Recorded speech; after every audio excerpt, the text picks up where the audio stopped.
Welcome, everybody, to another episode of the From Adversity to Abundance podcast. I'm your host, Jamie Bateman, and I'm thrilled today to have with us Lee Arnold. Lee is the CEO of Secured Investment Corp, among many other things. Lee, how are you doing today? I'm doing fantastic, Jamie. Thank you for having me here. Absolutely. This is going to be a fun chat. I'm excited to see where it goes. For the listener who may be unfamiliar with you, Lee, who are you and what do you have going on today?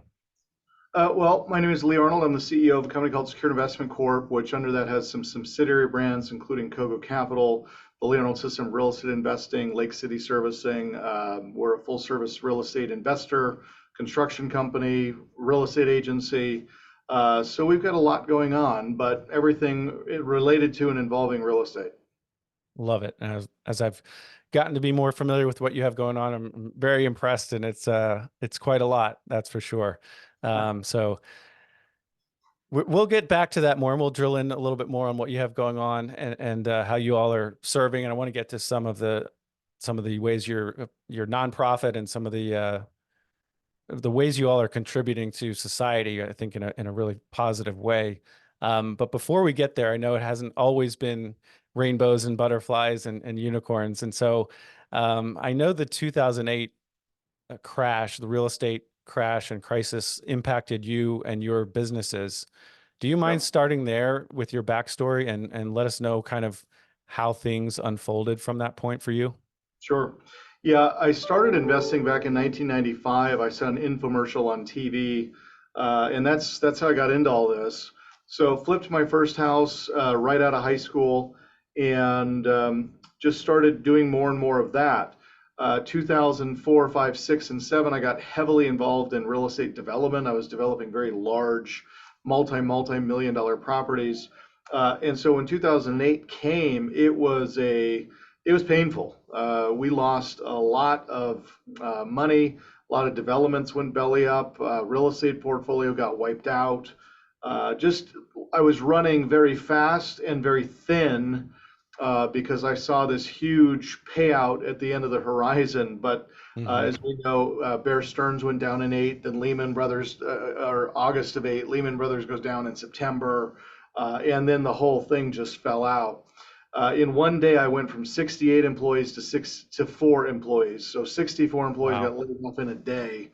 Wow. Um, and I realized in that moment that I had failed as a CEO Hmm.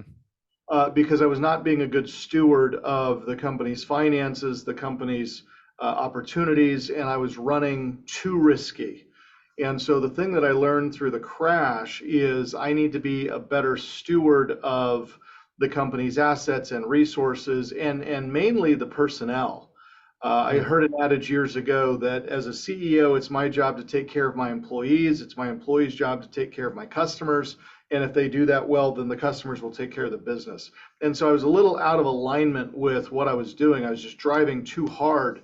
And while that's our role, right, as CEOs, to Sure. drive the organization forward. But we can't get so far out ahead of our teams that they can't possibly keep up. So Yeah. that's what I learned from that. And Hmm. so since then, we've been implementing rules and rails that will kind of keep the train moving forward at the right pace, that Sure. we don't burn everybody out. Absolutely. That makes a lot of sense. And I appreciate you being, vulnerable about that. It's not always fun to talk about quote unquote failures, right?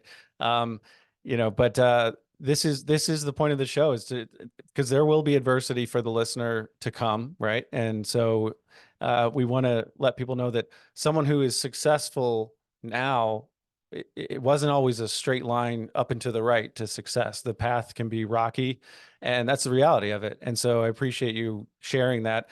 Um, I feel like everyone should know what the 2008 crash looked like, but I think I'm almost assuming that, and as we get away from it, it may be, that's probably a poor assumption.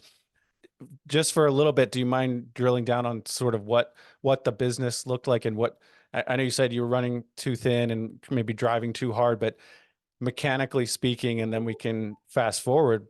But what were the mistakes that were made, maybe not just by you personally, but because I know you weren't the only person that really went through some pain at this time.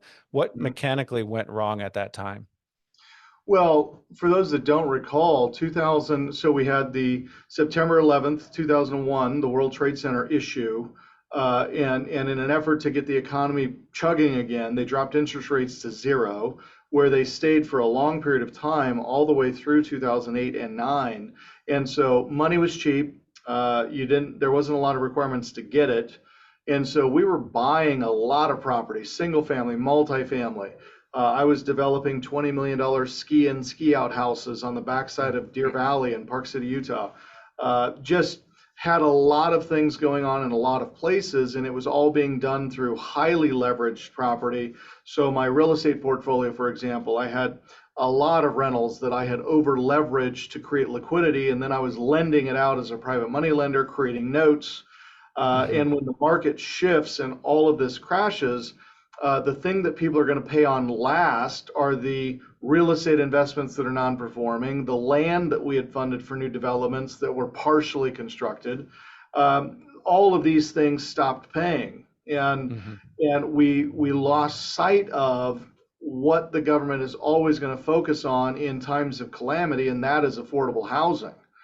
So I started in affordable housing, very quickly ventured out of it because, affordable housing, single family, one bedroom, two bath, or three bedroom, two bath, 1,200 square foot houses, you get to a point where that just seems boring, and I want to get bigger, right? I want the portfolio I can brag about because I've got 1,000 rental properties, and we lost sight of the fundamentals, and that was the fatal flaw. We got away from what is safe, what is easy, what is consistent, to chase bigger and bigger things. And not that there's anything wrong with chasing bigger things, but not at the risk of losing, your first love. The thing that we all as investors usually cut our teeth on was that first fix and flip, the two bedroom, one bath, 800 square foot house. Yeah, makes And sense. so all of these things now, the foundational investments were at risk because we were leveraging them to go after the bigger and the better and the more ego-driven type of investments, even though the numbers didn't work. Fun to talk about the big things. Right. So what we learned from that, coming out of it, the government drops interest rates to zero. They pump a bunch of money into Fannie and Freddie, and Fannie and Freddie now come out with all these loan products that will help to bail out the U.S. economy. And the loan product that they were coming out was first and second time home buyers on what we now use, which is called our 5-point buy box. And this is properties that are under 2,800 square feet, under 5 bedrooms, 3 baths, under 4 units or less, so residential single family, under half of an acre of ground, and the retail sales price doesn't exceed the FHA cap. If we would have stayed in that lane through 2004, 5, 6, 7, and 8, we would have been cleaning up in 2009, 10, and 11 because the market just tanked. All of those types of properties were going into foreclosure, and we could have been buying them all up. But instead, we were dealing with massive default, massive foreclosure litigation, short sales. I mean, it was a house of cards, and it took a minute to unravel that thing. Well, no, and again, like I said, you weren't the only one in a similar position. We had we just re-released an episode with Fuquan Bilal. He's done a lot of note investing, and he lost $2 million personally in that crash. So walk us through the next, say, 10 years, Lee. How did you rebuild? What was the low point for you? But then how did you start taking steps to rebuild, maybe from even a personal and family standpoint? Yeah. Well, I grew up in a Christian home. My dad was the youth pastor growing up as a kid. And so I was very close with the Lord. I had a great relationship with him. But when I started making money from 1995 to 2008, I was making a lot of money, and my relationship with the Lord had become very distant. When I lost literally everything in 2008 and 9, felt like that was God shaking me and saying, "Do you see what happens when you make it all about money?" And so when we were rebuilding in 2009, the first thing we did is we installed God as the CEO. So I'm actually the chief visionary officer of the organization. God's the CEO. And we said, okay, we're going to build this company now. We're going to use our business as a ministry. And so everything we do on the for-profit side is going to be used to feed the nonprofit side. So we formed a 501c3 nonprofit called He's the Solution Ministries. And we started incorporating God and faith into every aspect of our business. God first, family second, career third. And now we were shipping Bibles and giving Bibles to our tenants and sharing the gospel and doing Sunday sermons for all of our clients and customers, just inviting them to come and join us. We're not a church, so all of this is done virtually and online. But by making that change and making God the priority in the business, he 10x'd it very quickly because we made him and that the focus of the organization. Now we are still a for-profit business, Sure. but no margin, no mission. So if the business isn't profitable, there's not going to be revenue to finance the mission of the business, and that is preaching Absolutely. Christ and sharing the gospel. So that was the main thing that we changed in 2009, going into what's brought us to present day. Yeah. Is making that the main thing. God first, family second, career third. Yeah. So No, just and having balance in those yeah. things is really And important. I was just at a mastermind I mentioned to you before we hit record, and one of the presenters, guy I would say is a friend now, that he's all about impact investing, and the whole presentation he gave was strictly about impact investing, and how he does large multifamily deals, and every dollar that he raises really is meant to go to nonprofits and to positively impact the world. And I was talking to him, and he said, I didn't have any intention of doing this, but God spoke to me and said, no, go all in. So I was curious, Lee, from a personal standpoint, was there any hesitation or reservation, from your perspective, as far as either losing out on customers, if you're going this sort of bold route, not sort of, it's bold, right? And losing customers, or sort of just, I don't know, just taking any kind of negative feedback from people. Was there any kind of hesitation on your part to make that decision and go forward in that path? Well, hesitation and tremendous fear, right? Because we are bombarded daily by the media and even at the state level saying separation of church and state, right? Separation of Sure. God and prophet. Yeah. And so there's that hesitancy to be bold for hmm fear of losing customers who are not going to resonate with that message. hmm But what I've learned through this is that it's not so much losing customers as much as it is attracting the ones that you really want to do business with, mm who have a similar belief, who have a hmm similar appreciation of faith in the Yeah. workplace and being bold for Jesus and what we do. hmm And not only did we not lose customers, but we gained and attracted 10 times more customers hmm who believe similarly. But it's very rare in hmm business to be bold in that way. hmm And so what we thought would be something that would be detrimental to the business actually put us in hmm a very different spotlight because, hey, here's a company that's being bold for Jesus when everybody else is saying, no, you got to keep that stuff separated. hmm We don't, and we Yeah. don't make any apologies for that, and we won't. And hmm if people are offended by that, don't do business with us. That's fine. Sure. But other people are like, hey, that's cool, man. I buy into that. I believe that way, and I want to be Yeah. involved in a company that's not hiding their light under a bushel, so to speak. hmm Sure.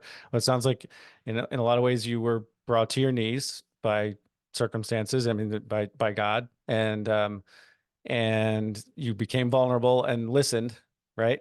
And then started taking bold action. Let's talk about a lot of that action. You mentioned a few of the lessons you learned, and primary one was putting God first and combining business and faith.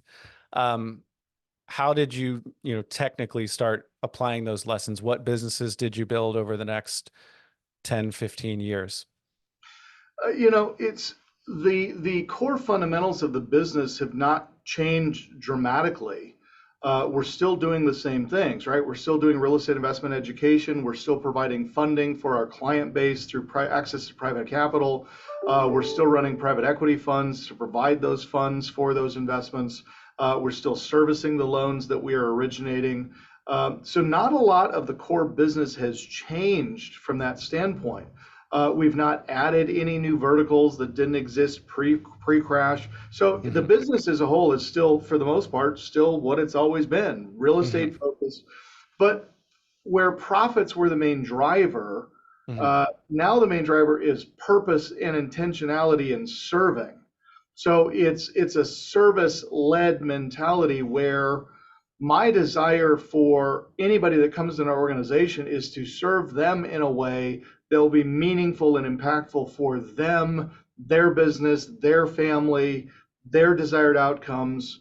And so we want to lead with a heart of service in how can I best provide value to my client? Hmm. And my client is going to be one of three things. It's going to be Hmm. somebody who wants to add real estate investment as a stream of income to their business, to their family, so that they're not so beholden or dependent upon job, Hmm. where the only income I've got is every other Friday I get paycheck from punching clock. Hmm. So people who want to add an income stream to their business just to create stability and options and opportunities for themselves and their family. The Hmm. second person that's coming to me is an existing real estate investor who's done a few deals, but now Hmm. wants to add systems and strategy and software to scale that side of the business. So I want to Hmm. get bigger. I flipped a couple of houses. I've made 50 to 100 grand, but I'd like to scale it and potentially make real estate my full-time endeavor. So Hmm. that's client number two. Client number three is the person who's done pretty well for themselves financially. They had a good Hmm. job, ran a good business. Perhaps they're still running that business or they've exited that business, but they're sitting on hundreds of thousands, if not millions of dollars in capital to Hmm. the degree that now they need outlets for that capital to be more passive. Hmm. So now they can invest in our private equity funds. They can buy the notes that we are originating, and we'll continue to service those notes and send those monthly payments either to them or to their self-directed IRA. About 60% of the people who buy notes from us are doing it through a self-directed IRA or some other Hmm. tax advantaged vehicle Hmm. through which they're making those investments. So it's either the new investor who wants to learn, it's the existing investor who wants to scale, or it's the existing investor who's looking for passive. Hmm. So through all of these things, we're trying to provide the right vehicle to the right client at the time they're seeking it. But ultimately, we refer to this as the circle of wealth, in that you can come to me broke, penniless, bad credit, no income, no job, and we'll teach you how to invest in real estate with none of your own cash. And that's the utilization of private money. Or so now you come to us, we teach you how to be successful as an investor. Now we help you become accredited. So now you can invest in accredited investor only opportunities like private equity funds. And now you can live a passive life so that you can focus on ministry if you choose to, and it doesn't have to be a religious thing, right? For Hmm. those that are not believers, you don't have to believe in God to be Hmm. useful in the marketplace. There's a lot of nonprofit charities and organizations that are not religious in nature, but are still Sure. doing really good things. But that's our message. How do we take profit and become purposeful and intentional in serving and just being a blessing to other people? Yeah, absolutely. I love it. That's one of the realizations I had a few years ago was as I kind of built out my note investing, mortgage note investing um, service, I guess, services is it really does boil down to active and passive investors. And so we create a little mentorship, for those who want to learn on the active side, but then we have funds as well on the passive side. And so really it's not now you have a one-stop shop, it seems, to really be able to serve almost everyone. Is that fair to say? Yeah, that's fair to say because that's exactly how we built it. Hmm. Was so that no matter where you are, there's a place we can plug you into. Hmm. Uh, but the thing that we also want to really encourage people to do, Hmm. it's not uncommon for people to say, well, when I retire, I'm gonna, right? Sure. I'm gonna go on that mission trip once I retired. I'm gonna go do this and serve at the church once I'm retired. Yeah. You know what? I asked a pastor years ago. I said, "So, pastor, what's your plans after retirement?" He goes, "Lee, show me this chapter, verse, and scripture reference in the Bible Hmm. that speaks to retirement." Right. because, It's not we there. never retire from serving and blessing other people. That's a full-time endeavor. But Hmm. the mistake we make is we think that it starts when something else ends. Hmm. And my For sure. message is it should be incorporated and woven into everything that you're doing now. I mean, you Yeah, can be impactful and intentional now, even though you're working a absolutely. full-time job and you've got a family and you got small children. You can be doing all of these things now. You just got to schedule for them and make time for them. Yeah, I couldn't agree more. On retirement, I just don't. I don't. It's a fairly new concept actually, and I'm not sure that it's the best way to go for most people. And like you said, even if you retire from a career, that's fine, but that you're still retiring to something. You should be continuing to add value and serving in some capacity. Um, Well, and let me just mention this, Jamie. It yeah. really boils down to the reason we build and start and create businesses in the first place. Oftentimes we do it because we want to get ourselves out of a financial jam or we hate our job. And so we want to do something that we don't hate doing. Well, Hmm. if you can be intentional about the business that you are in or the Hmm. business that you want to go into Hmm. and build it in a way that's it's enjoyable, it's exciting, you love Hmm. going to work. I don't remember who gets credit for this quote, but the quote is, "If you love what you do, you'll never work a day in your life." Hmm. Yeah. So then, what exactly is it I'm retiring from? I don't get up and put on a suit every morning because I have to go to work. Sure. I get to put on a suit on because I love what I do. Coming to work is exciting, and I can't honestly think of anything I'd rather spend my time doing. Yeah. So that makes it fun. So Yeah. now I I love don't go that. to work. I Yeah. go There's to my nothing. hobby and get to play all day.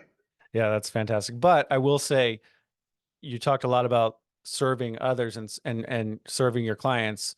And so, I do think where some people get tripped up, especially younger people, is, oh, follow your passion. Well, that's fine. You should do something. This is my opinion. You should do something that you love for sure. But it's not just all about you, right? So it's not what, you still have to consider, okay, how do I add value to the marketplace? How do I add value to others? And then I think when you start making money and you're serving others, it gets more fun as opposed to, oh, I'm just going to follow my passion. Well, then you end up potentially turning a hobby into a pain point because you're not making money. You're not actually serving others. You're just doing whatever serves you. So I think that's just my 2 cents, because people will kind of disagree on should you follow your passion or not. I think the way you're approaching it, you're combining, your passion with making money. You're not saying profit is bad, right? But you're listening to your clients and adding value to them and adding dollars to your business. And then you're also then letting those funds, purposefully adding funds or capital to these nonprofits. So yeah, there's a lot there. And I love the mindset. Um, Well, and the thing that I would just encourage all of your listeners to be mindful about is, again, no margin, no mission. So if our passion truly is some type of missionary work or serving other people, mhm, we got to understand that there has to be a profit component to mm, finance, feed that endeavor. mhm, So take your passion, figure out how to monetize passion mm, in a way that produces profit so that we mhm, have money to invest in those passion projects or those ministry components. But there has to be income. Now, I don't think anybody's listening to your show, Jamie, because they are driven to go start a nonprofit per se. right. And even if you're going, there is no such thing as a nonprofit that doesn't produce revenue, right? Mm, Because even nonprofits have expenses.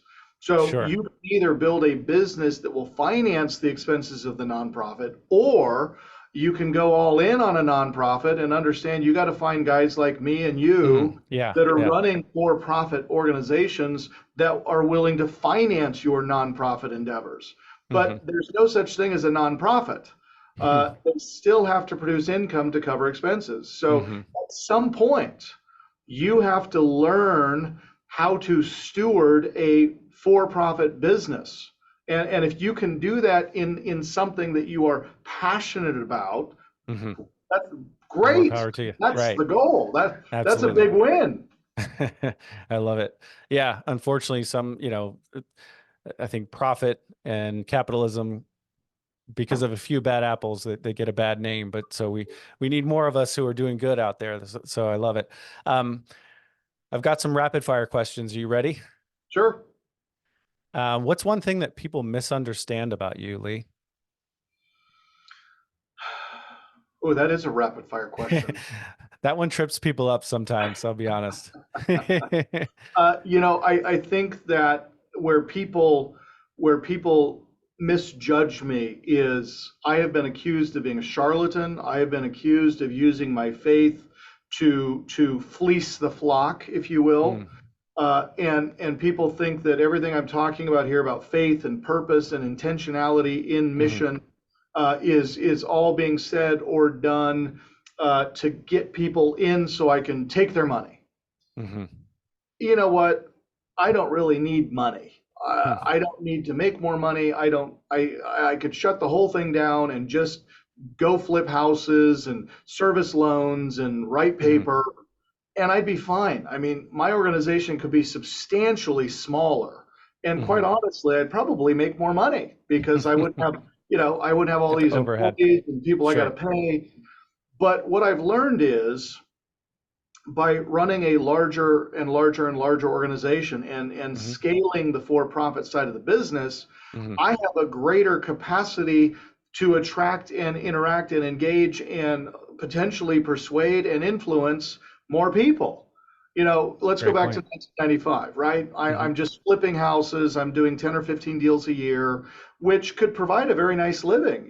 Making a Sure. $250,000 as a solopreneur, Not bad. flipping 10 or 15 houses a year, that's a good living.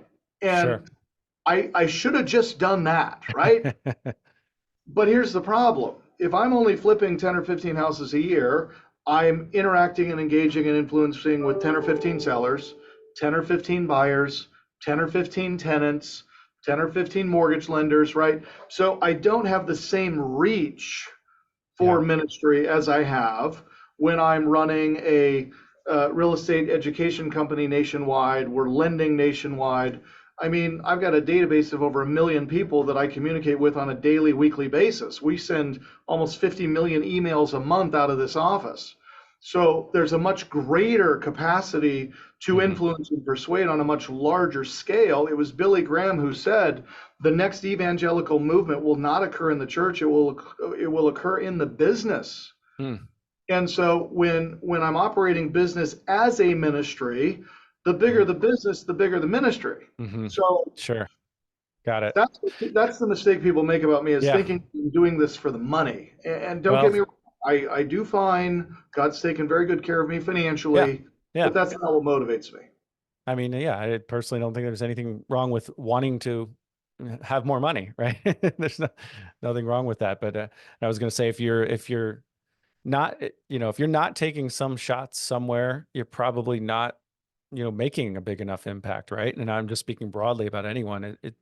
If everybody likes you, maybe that's not a good thing, right? You're probably not reaching your full potential. So, um, if you could go back and give your 18-year-old self some advice, what would that be? It's not about the money. Love that. Because Love it. from, like I said, from 18 to 30, all Hmm. I all I cared about was money, right? And it Hmm. was profit, and it was the big houses and the flashy cars, and telling everybody about it. And man, I was so off track in my thinking. But I'm an 18-year-old punk that's making a lot of money and I grew up on a farm. I grew Mm. up very poor. Hmm. Uh, we didn't have two nickels to rub together as a kid growing up, and so I think a lot of it for me was trying to prove to the world that I'm not some punk hillbilly that grew up on a farm and drove a tractor, Mm. trying to prove that I was something. Sure. And over the years, I realized it doesn't matter what people think, and I really don't Hmm. care. Um, Yeah. I want to leave this world in a better place than when I found it, Hmm. uh, and I want to influence people for a positive and purposeful reason. Yeah. Makes a lot of sense. And yeah, there's definitely an element of, hey, my 18-year-old self probably wouldn't have listened. No, he wouldn't have. He You was a know. punk. He was a punk. Um, what's another piece of advice you'd give to someone who's starting out in maybe it's their real estate investing career? Uh, Number one, don't leave your success in the hands of others, and be very careful who you align yourself with. Mm. I've been in the real estate investment training business for over 20 years, and I have put on thousands of seminars around the country, and I've talked to thousands of people. And it's always interesting to me, especially when we were doing live events. Post-COVID, everything we do now is virtual on Zoom. But Hmm. before that, we spent 20 years doing live events and seminars and ballrooms all over the US. And it was always interesting to me when two people who had just met, neither of whom had great credit or any money at all, would partner up. And they'd come up, Right. hey, Lee, I just met so and so, and we have a lot of affinity, and we just really hit it off, and we're gonna partner together. Hmm. And I'm Sure. thinking, that's the worst thing you can do. You've got two people who don't have a clue what they're doing, who don't have any money or income or credit, now suddenly partnering together. I mean, this is the blind leading the blind, like you've Sure. never. That's Uh, good. and Yeah. a lot of people go into a situation asking, how much am I going to earn? And what they should be going into the situation is going, how much am I going to learn? Because the root word of learn is earn. Mm. Um, but there are times that you do things for profit, and there are times that you do things for mentorship. And if you can get both of those things in the same relationship, that's a Mm. double whammy win. Mm. So early in my career, and I learned that early in my career, and I think it was Kiyosaki who said it, Rich Dad Poor Dad, don't go into earn, go into learn. Mm. And for the last 30 years of my career, I've always looked at, how can I learn from this person? How can I get mentorship from this person? Hmm. And then how can I earn through this Hmm. relationship? Sure. Taking And the that long should term be the approach. mentality going in is, am I going to learn from this thing? And if so, what am I going to learn? How am I going to learn it? And what will I use it for moving forward? Love it. What's one challenge that you're facing in your business or any of your businesses right now? There's always a challenge. What's one of your challenges? My biggest challenge is talent. The Right. bigger the Finding talent. enterprise, Yeah. the more important the people. And this is something that it took me a minute to learn, Hmm. because as a new young entrepreneur, the hardest person you will ever hire is your first person. Mm. Uh, because we are slow to admit that we need help. We are slow to acknowledge that there are things we don't know and can't do very well. And Hmm. so we hesitate to bring in that first assistant, that first employee, that first hire, Hmm. because for whatever reason, we attribute uh, employment costs uh, as a loss, right? So it's an expense. If I Hmm. pay Right. somebody $20 an hour, that's an Right. expense to the organization. Employees are one of the greatest investments you can make. Uh, Hmm. your first employee should be producing a 300 to 500% return for you through their efforts. So if I'm going to pay somebody $20 an hour, if I run them correctly, if I manage them appropriately, Hmm. they should be producing $100 an hour. Well, $100 an hour is over 200 grand a year, and I'm paying them $20 an hour. That's only 40 grand a year. So the Right. greatest investment in business is people. But as the enterprise grows and scales, the level and nature and aptitude of the hire has to get elevated. You've got to hire better people, and Hmm. better people cost more money. Uh, and Right. my challenge is finding really, really good people that want to work, that love to work, that care about people, that are mission minded. That's my biggest challenge, is Got it. finding those types of people. Love it. What is we're almost out of time, but what is a book or two that you could recommend for our listeners? Uh, Number one book, you got to read the Bible, specifically focusing on Proverbs, because Solomon, the smartest man to have ever lived, wrote Proverbs. And every success book you will ever read is rooted in Proverbs, right? So all the Mm-hmm. Proverbs and every success book starts there. Secondly, you've got to read Rich Dad Poor Dad, Robert Hmm. Kiyosaki. Thirdly, you've got to read How to Win Friends and Influence People, Dale Hmm. Carnegie. Hmm. And the fourth book, I'm going to give you five. The fourth book is you've got to read The Goal by Elihu Goldratt. The Goal is about systems and process and procedure, and how things should function and flow. And the fifth book you got to read is Predictably Irrational by Dan Ariely. Now you predictably named one I don't have. Haven't read that one. predictably irrational. Oh I have. man, That's a good one, this huh? this book will change your life because Okay. people are on the surface irrational, but if you understand people, you can Mm-hmm. predict exactly how they're going to irrationally respond or Hmm. react. So, That's really knowing good. how to present things and um, uh, bring people to your way of thinking Mm-hmm. in a way that they want to do it Mm-hmm. is really helpful. Sure. Understanding the psychology behind Yep. things. That's fantastic. I asked for one or two and you gave me five. So, and then the Bible has what, 66 books. So you gave me 71. Um, Yeah. what is one question, Lee, that I have not asked you that you wish I had? Anything you want to cover? Um, did you ask me what I would do differently if I was starting over? Let's do it. What would you do differently? One, I would invest in mentorship sooner. So and paid mentorship, Mm, not some uncle that gave you a yeah. couple of pointers along the way. Yeah. Mentorship early, investing in training, going to seminars, going to experts, seeking them out. Hmm. I would have done that earlier. Hiring my first employee, I would have done that earlier. And for the person who wants to make real estate their career, getting my real estate license earlier. Mm, I spent 6 years as a non-licensed investor. I've spent the last 25 years of my career as a licensed real estate broker. And there's just so many instances where agents are going to be involved, have to be involved. 8 out of every 10 deals you're going to do involves a realtor. So the fact that you're now licensed, you understand how they think, how they tick, and I'm with Keller Williams, which is a worldwide brand. So hmm. every deal that I do, I can refer and get 25% referral fee on every transaction. So Mm, it's a tremendous income stream, ancillary income stream. I'm not recommending agency as the driver. hmm. It's an ancillary income, Hmm. but it's easily a 6 and 7 figure additional income stream through agency. Hmm. So That's a that's good what I point. would do. Fantastic. Well, as we wrap up here, Lee, this has been really good. Lee Arnold, where can our listeners find you online? You can find me at the learnoldsystem.com. You can find me at kogocapital.com, or the easiest one is BB4J, the letter B, be bold, the number 4, Jesus.com. So it's just BB4J.com.